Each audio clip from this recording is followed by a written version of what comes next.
Ladies and gentlemen, I didn't come here to entertain you.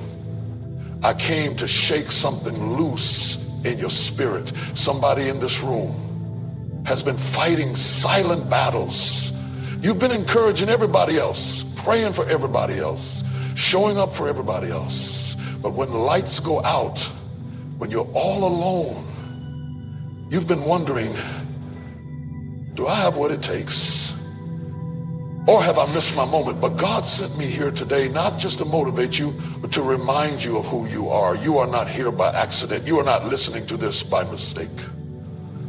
Heaven orchestrated this moment because it's time for you to stop shrinking, stop settling, stop second-guessing your worth. There is power inside of you. There is purpose in your pain. And there is a future with your name on it, but you won't get there on talent alone. You won't get there by wishing and waiting. You got to believe, even when it looks crazy, even when they don't clap for you, even when the door closes in your face, you've got to look in the mirror and say, I still believe. And then here it is, you got to stay consistent, not perfect, not popular, just consistent. This ain't about feelings, it's about faith.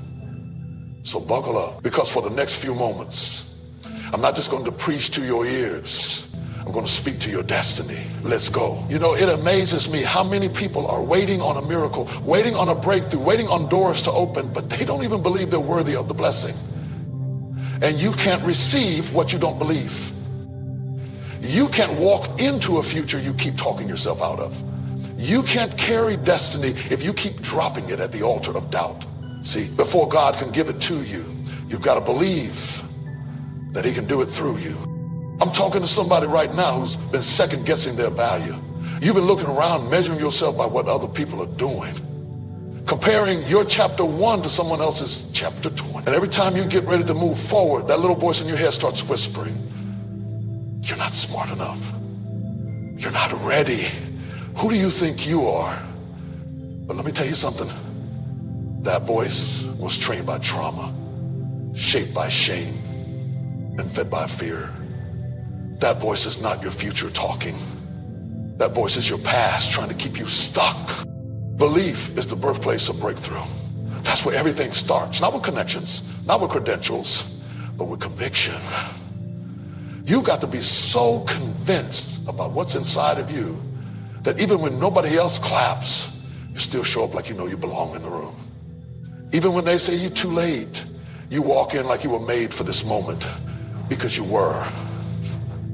And belief isn't a feeling, it's a decision. You choose it, you fight for it, you protect it. Because life will try to beat it out of you. Life will hand you disappointment, delay, betrayal. And if you're not careful, you'll let those things redefine who you are. But let me tell you, just because life hits you hard doesn't mean you've lost your worth. The value of the vessel doesn't change just because it's been through the storm. That dream you're carrying, that vision you've been sitting on, that business idea, that ministry, that book, that calling, whatever it is, it's real. And just because it hasn't happened yet doesn't mean it's not going to. Some things take time. Some things are growing in the dark. But if you don't believe in it, you'll kill it before it has a chance to live. There are people in this room who are pregnant with purpose but living like they're barren, not because they don't have the potential, but because they've let discouragement become their identity. But I came to speak life into your belief again, to tell you that God doesn't give vision without provision, that if he showed it to you, he'll strengthen you to walk it out, that if he placed it in your spirit, it's not a fantasy. So stop apologizing for believing in something greater. Stop hiding your gift to make other people comfortable. Stop waiting for everyone to agree before you step out. Let me help you. They may never agree, and that's okay, because you don't need a crowd. You need a conviction. Belief is not about having all the answers. It's about having the audacity to take the first step without knowing where it's going to lead. Every great move of God started with someone who just believed. They weren't perfect.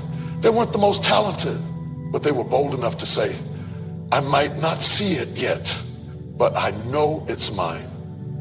You've got to believe like that. Speak over yourself like that. Walk into rooms like that. Wake up every morning like that. Even when you're scared, even when you're tired, even when nothing around you looks like what God promised, still believe. Because the truth is, nobody can want it for you more than you want it for yourself. You've got to believe enough to move. Believe enough to try again. Believe enough to silence the doubt and step out anyway. And hear me, belief doesn't stop the storm, but it gives you the strength to walk through it. Belief won't remove every obstacle, but it'll give you the tenacity to climb anyway. When you believe in yourself, you align yourself with the very thing God has already said about you. You stop fighting your identity and start walking in it. So today I dare you to believe again. I dare you to believe bigger. I dare you to believe when it doesn't make sense. I dare you to believe when the odds are stacked against you. Because belief isn't just about faith in what could be, it's about faith in who you already are. That's where breakthrough begins. You see, we live in a world that celebrates the big moments, the spotlight, the stage, the applause. But what we don't often talk about is what happens behind the scenes. The real power is not in what people see. The real power is in what you do when nobody's looking. It's not in the moment you get the opportunity. It's in how you showed up for years when nobody gave you one. Consistency is where character is built. Consistency is where the anointing grows.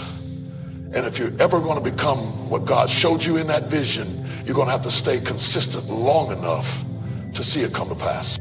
Everybody wants results. Everybody wants the reward, but not everybody wants to put in the repetition. And what I've learned is that destiny doesn't respond to emotion, it responds to discipline. You don't get to the next level because you feel inspired. You kept working the vision when you were tired. You kept pushing forward when it looked like nothing was changing. You kept praying, you kept planning, you kept showing up, and that's what moved heaven. The enemy doesn't really mind if you start. He just hopes you'll quit. He knows most people can get excited for a week or two.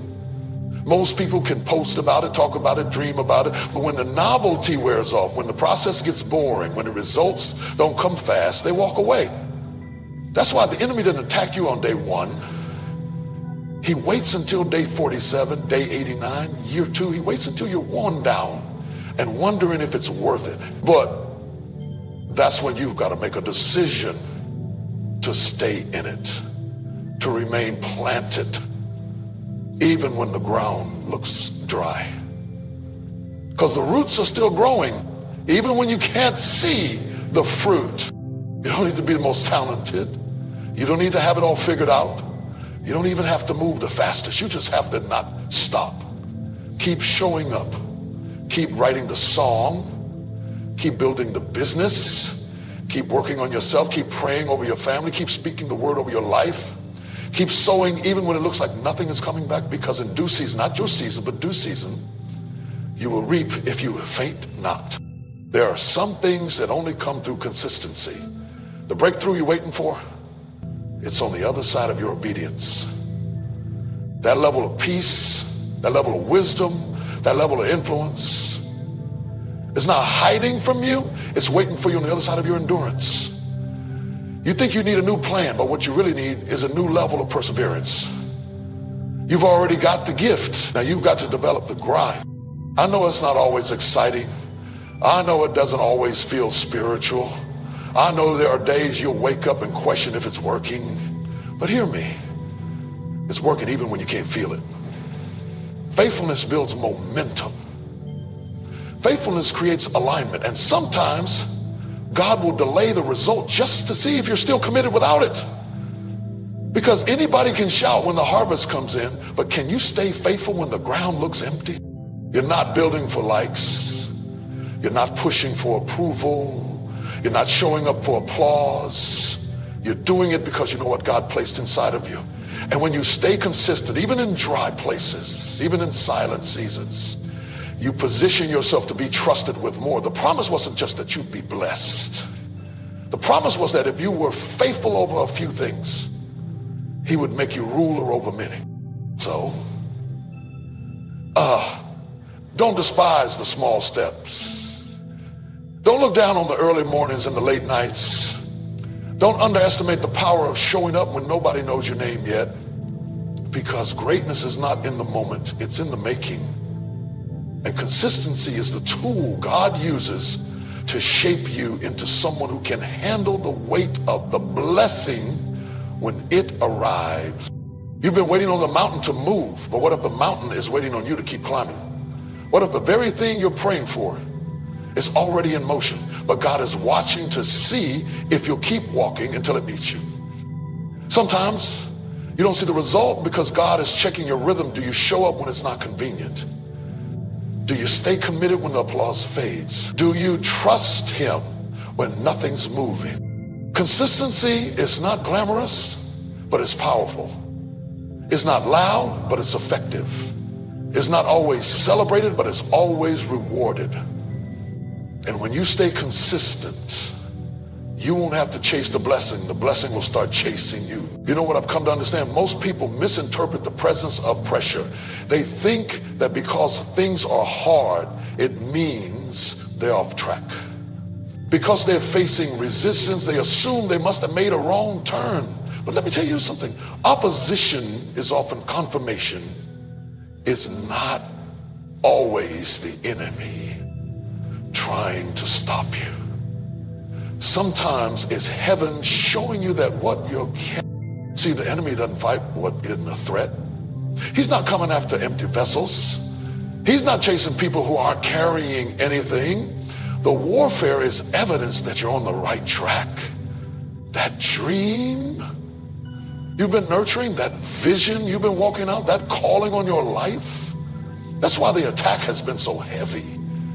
That's why things got harder after you made the decision to grow. That's why the moment you said yes to purpose, all hell seemed to break loose. Because the enemy knows if you ever walk in the fullness of who you are, if you ever realize your value, if you ever stay consistent long enough to build what God gave you, he can stop you.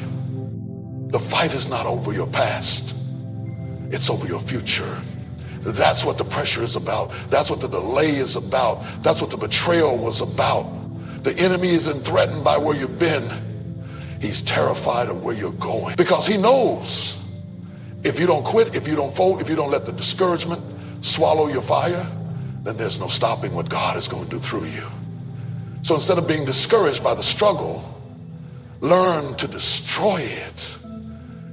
The storm might not be sent to destroy you, it might be sent to shape you. That closed door wasn't rejection, it was redirection. That painful season wasn't punishment, it was preparation. You're being stretched because there's more in you. You're being pressed because there's oil in you. And pressure always comes before promotion. Some of you have been asking, why is it taking so long? Why is it so hard? Why do I feel like I'm under attack? And I came to tell you, it's not because you're failing. It's because you're carrying something that matters. Destiny comes with weight. Anointing comes with pressure. Purpose comes with warfare. But if you let that struggle grow you instead of break you, you'll come out stronger than you went in. The greater the assignment, the greater the resistance. And sometimes the warfare intensifies the moment you're about to cross into a new level. Right at the edge of the breakthrough is often where the pressure gets the worst. That's when the enemy throws everything he has at you, because he knows what's on the other side of your perseverance.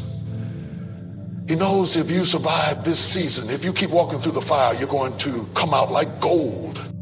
But here's the thing, you've got to stop interpreting difficulty as disqualification. Just because it hurts doesn't mean you're out of alignment. Just because it's heavy doesn't mean it's not holy. Some things God will allow you to walk through, not to crush you, but to prove you to yourself, to show you what's really in you. Didn't know you were that strong until the trial came.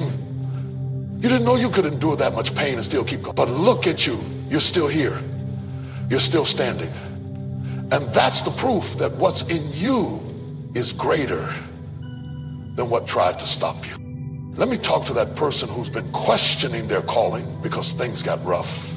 Let me speak to the one who's been tempted to walk away because the load got heavy. Don't let the enemy convince you that pressure is punishment. No, the pressure is pointing to the promise. The pressure is confirmation that you're closer than you think. And what you're feeling right now, that's labor pain. That's the tension before the breakthrough. That's the stretching before the delivery. You're about to birth something that's going to bless generations. But you've got to stay in position long enough to push it out. See, we've got this idea that God only uses the polished, the perfect, the people who always got it right. But the truth is the Bible is filled with people who had messy beginnings but miraculous endings. People who were overlooked, underqualified, and scarred by life, but still chosen. And if God could use them, what makes you think he can't use you? Some of you are carrying shame from decisions you made years ago. Some of you are still hearing the voices of people who tried to define you by your lowest moment. But you are not your failure. You are not your past. You are not the worst thing you've ever done. You are who God says you are. And he says you are loved. He says you are forgiven. He says you are still. Your past isn't a prison, it's a platform. It's not a curse, it's a classroom. The things you thought disqualified you are the very things that qualified you for this next season. That pain you went through, he gave you a compassion you didn't have before. That heartbreak, it taught you how to lean on God when everything else falls apart. That failure, we don't like the process, but we want the promise. We don't like the pain, but we want the power. And the truth is, you can't have one without the other. There is a weight that comes with purpose, and it's forged through seasons you didn't choose. God never wastes a wound. If he allowed it, he intends to use it. And not just to bless you, but to bless others through you. You've got to stop hiding your story. Stop pretending like you haven't been through anything, because your scars are not signs of shame. They are signs of survival.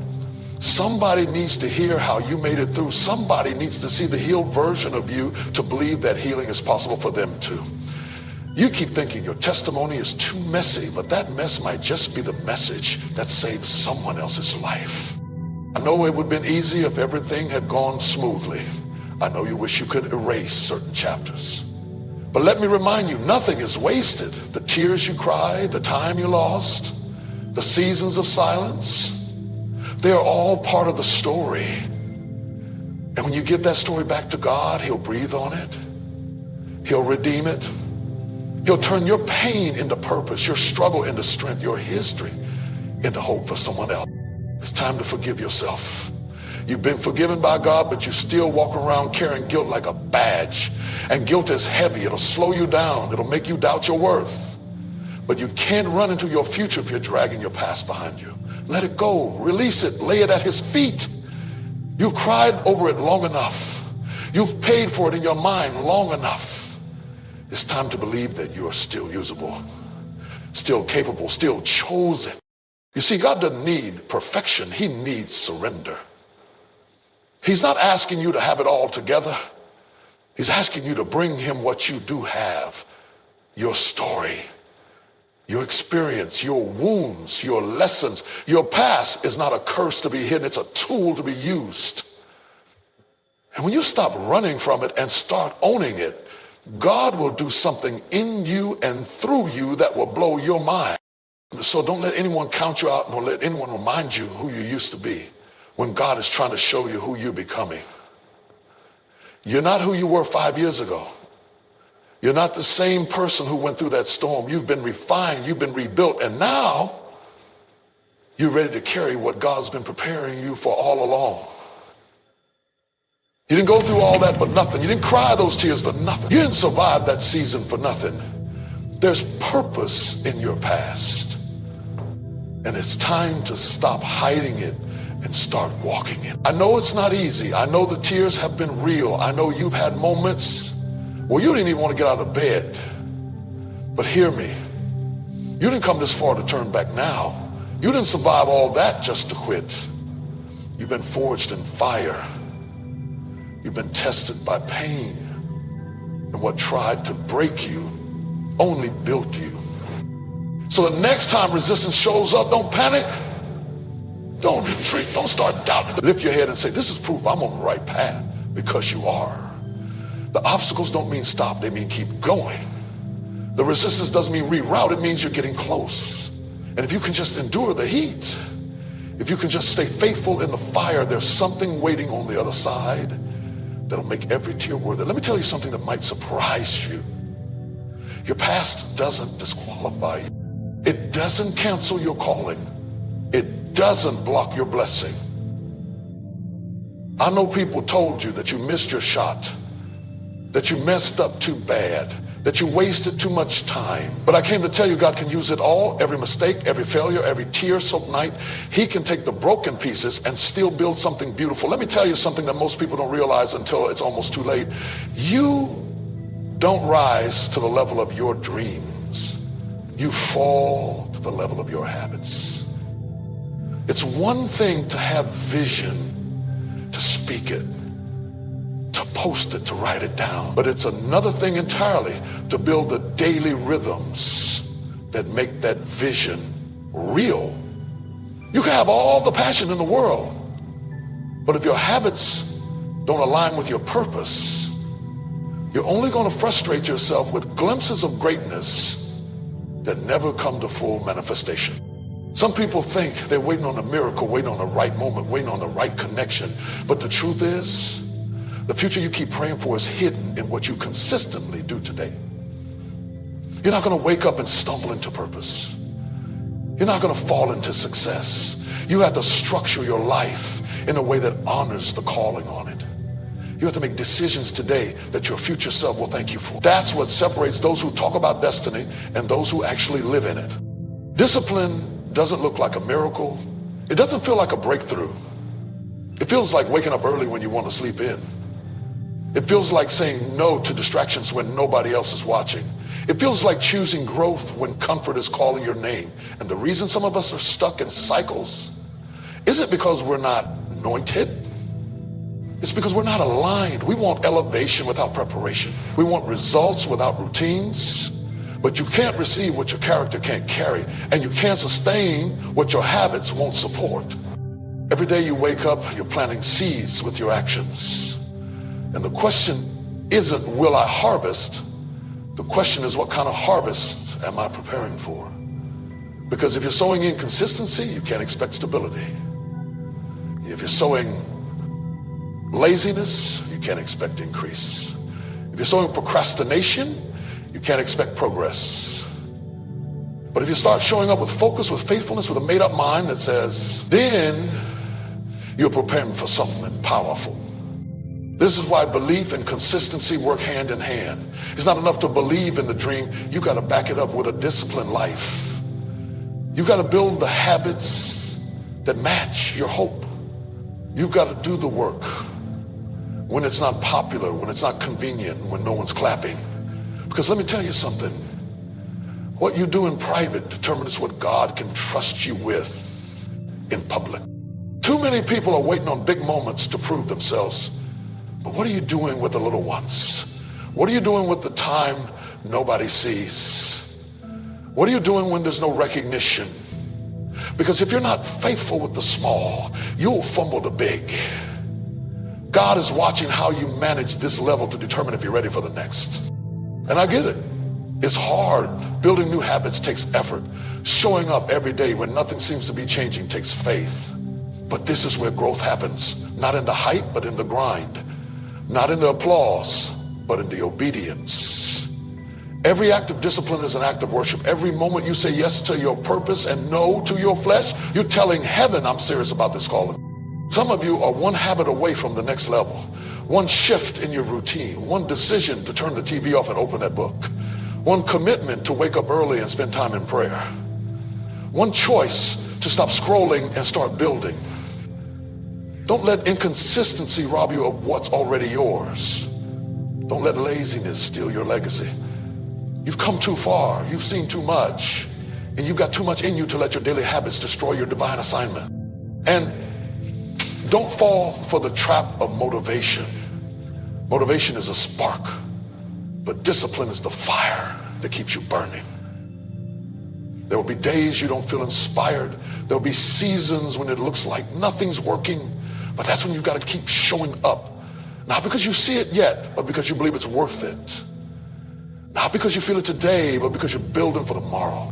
So start small, stay steady, track your time, watch your words, guard your energy, protect your space, because your habits are not just forming your day, they are forming your destiny.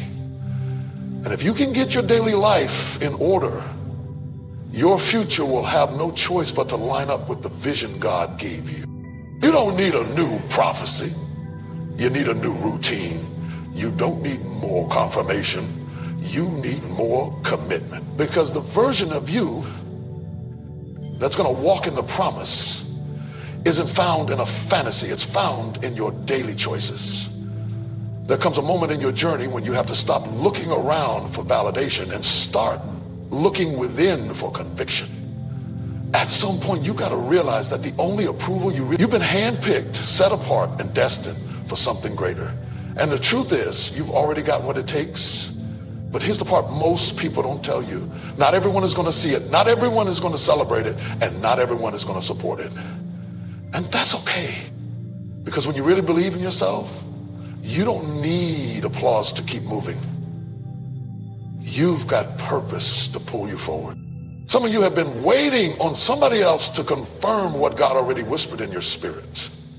You've been holding back, shrinking yourself, second-guessing your gift because you haven't heard enough yeses. But let me ask you something. What if their silence is your signal to go louder? What if their doubt is the very push you needed to stand 10 toes down in what you know you're called to do? You can't keep giving people the power to determine your pace. If you wait for everybody to agree, you'll never start. If you wait for perfect conditions, you'll never move. At some point, you've got to believe in what God placed inside you more than you believe in the fear that tries to hold you back. You've got to trust the process even when you don't have all the answers. You've got to speak life over yourself when no one else is speaking it over. Because the truth is, the world doesn't shape you. You shape the world around you. When you walk in the fullness of who you are, belief in yourself doesn't mean arrogance. It means agreement. It means you come into agreement with who God says you are, with what he's shown you in secret, with the strength you didn't know you had until the storm hit. It means walking in a confidence that says, even if I've never seen it done before. It means trusting that your steps are ordered even when the path is unclear. Because confidence in God will birth confidence in yourself, not because of your own ability, but because you know who's backing you. You've got to stop apologizing for your anointing. Stop toning down your light just because others feel uncomfortable around your fire. If they get intimidated, that's not your problem. You didn't go through all that hell just to play small. You didn't survive that season just to sit down and be silent. No, you got to walk like you know who you are. Speak like you know what's in you. Move like you know heaven is backing every step. You've got to learn how to be your own encourager. When nobody calls, when nobody claps, when nobody reposts, you've got to learn how to look in the mirror and say, I'm still becoming, I'm still growing, I'm still standing. Because sometimes God will take you through a season where he silences every other voice just so you can finally hear your own. Sometimes he'll strip the crowd so you can discover the courage that was buried underneath all that insecurity. Stop waiting to feel ready.